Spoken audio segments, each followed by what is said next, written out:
لفظ سلامتی بہت ساری زبانوں میں عام ہے۔ لوگ سلام کا جواب سلام سے دیتے ہیں۔ ختم کرنے کے لیے بھی سلامتی کا استعمال کیا جاتا ہے۔ بائبل میں بھی ہمیں بہت سارے میننگ ملتے ہیں اس لفظ کے۔ بائبل ہمیں بتاتی ہے کہ اس کا اور بھی زیادہ گہرا مطلب ہے، کچھ ایسا جو کچھ خاص ہے۔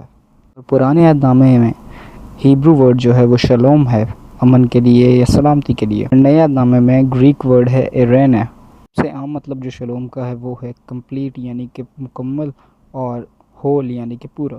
یہ لفظ ایک پتھر کو بھی دیا جا سکتا ہے جس کے اندر کوئی پرابلم نہیں، ایک دیوار کو بھی کہا جا سکتا ہے جو کہ کمپلیٹ ہو، جس میں کوئی سوراخ، کوئی جگہ نامکمل نہ ہو۔ اور شلوم کا یہ بھی مطلب ہے کہ جس کے اندر بہت ساری چیزیں ہوں لیکن وہ ایک کمپلیٹ درجے میں۔ شلوم ایوب نبی کی بات کے اندر ہے جب وہ کہتا ہے کہ میں نے اپنے خیمے میں اپنی بھیڑوں کو گنا اور ایک بھی مسنگ نہیں تھی۔ یہ ایسا بھی ہے جیسا کہ داؤد کے بھائی جو تھے وہ جب جنگوں کے اندر تھے تو ان سے وہ پوچھتا ہے ان کی سلامتی کے بارے میں، شلوم۔ مکمل بات کچھ اس طرح سے ہے کہ زندگی جو ہے وہ کمپلیکیٹڈ ہے، بہت ساری رشتوں کے ساتھ، بہت ساری چیزوں کے ساتھ، بہت سارے کاموں کے ساتھ، محبت کے ساتھ، دوستی کے ساتھ۔ تو اگر کوئی ان میں سے اگر مسنگ ہوتا ہے تو ہماری زندگی ڈسٹرب ہو جاتی ہے، یعنی کہ آپ کی سلامتی ٹوٹنے لگ جاتی ہے۔ زندگی جو ہے وہ ہمیشہ کی طرح مکمل نہیں رہی، اس کو واپسی ریسٹور کرنا پڑے گا۔ انفیکٹ کہ یہی شلوم کا اصلی مطلب بھی ہے۔ جب آپ شلوم کہتے ہو اس کا مطلب یہ ہے کہ آپ دوسرے کی سلامتی اور اس کی زندگی کو مکمل کرنا چاہتے ہو۔ سلیمان نے جو ہے وہ ٹیمپل کو جب کمپلیٹ کیا تو اس نے شلوم کیا۔ اور اگر آپ کا جانور آپ کے پڑوسی کے کھیت کو خراب کرتا ہے، اس کے پھل کو خراب کرتا ہے، تو آپ اس کو شلوم کرتے ہو، وہ اس کے نقصان کا جرمانہ دے کے۔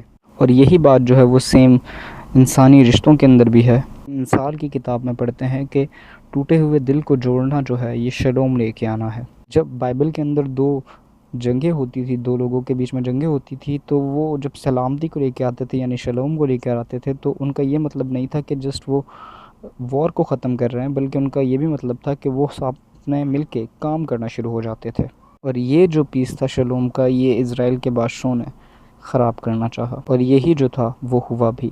تو اس لیے یسایہ نبی نے یہ کہا کہ سلامتی کا شہزادہ جو ہے وہ آئے گا، اور وہ سلامتی کو ہمیشہ تک لائے گا جس کا کبھی آخر نہ ہوگا۔ اور یہ تب ہوگا جب خدا اپنے لوگوں کے ساتھ شلوم کا، سلامتی کا عہد کرے گا، سب غلط کو صحیح کرے گا، سب ٹوٹے ہوئے دلوں کو جوڑ دے گا۔ اس لیے نئے عہد نامے میں جب یسوع مسیح کی پیدائش ہوئی تو یہ تھا ارائیول رینا کا۔ آپ کو یاد ہوگا گریک ورڈ جو ہم نے سیکھا شلوم کے لیے، سلامتی کے لیے۔ اور خداوند یسوع مسیح نے اپنی سلامتی دوسروں کے لیے دی۔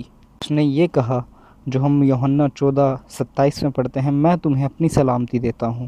رسولوں کا یہ بھی کہنا تھا کہ خداوند یسوع مسیح نے سلامتی کو جو ہے اور اس ٹوٹے ہوئے رشتے کو جو ہے وہ واپسی خدا کے ساتھ جوڑ دیا جو کہ خراب ہو چکا تھا، اور اس کو کمپلیٹ کیا۔ اور اس کے پیچھے کا جو منصوبہ تھا وہ ہم جان چکے ہیں کہ وہ رشتہ جو ٹوٹ چکا تھا، وہ انسان جو اپنی زندگی میں برباد ہو چکا تھا، انکمپلیٹ ہو چکا تھا، اس کو مکمل کرنا۔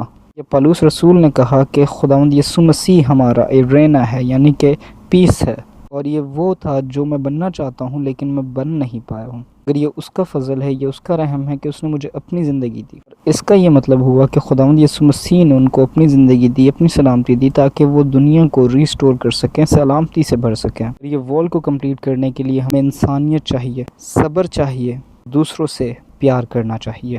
اور سلامتی کو لے کر آنا مطلب خداوند یسوع مسیح کی زندگی میں شامل ہونا، اور سلامتی کے ساتھ خداوند یسوع مسیح کا دیا ہوا منصوبہ ہم نے پورا کرنا ہے جو کہ اس کی بادشاہی کا ہے، اور جو اس کا عہد ہے اس کو ماننا ہے۔ تو جسٹ سمپلی شلوم کا مطلب یہ نہیں ہے کہ سلامتی، سب وہ جو ٹوٹا ہوا ہے، سب وہ جو بکھر گیا ہے، اس کو سمیٹنا ہے، اس رشتے کو واپسی جوڑنا ہے، اور محبت اور سلامتی کے ساتھ شلوم میں زندگی بسر کرنی ہے۔ آمین۔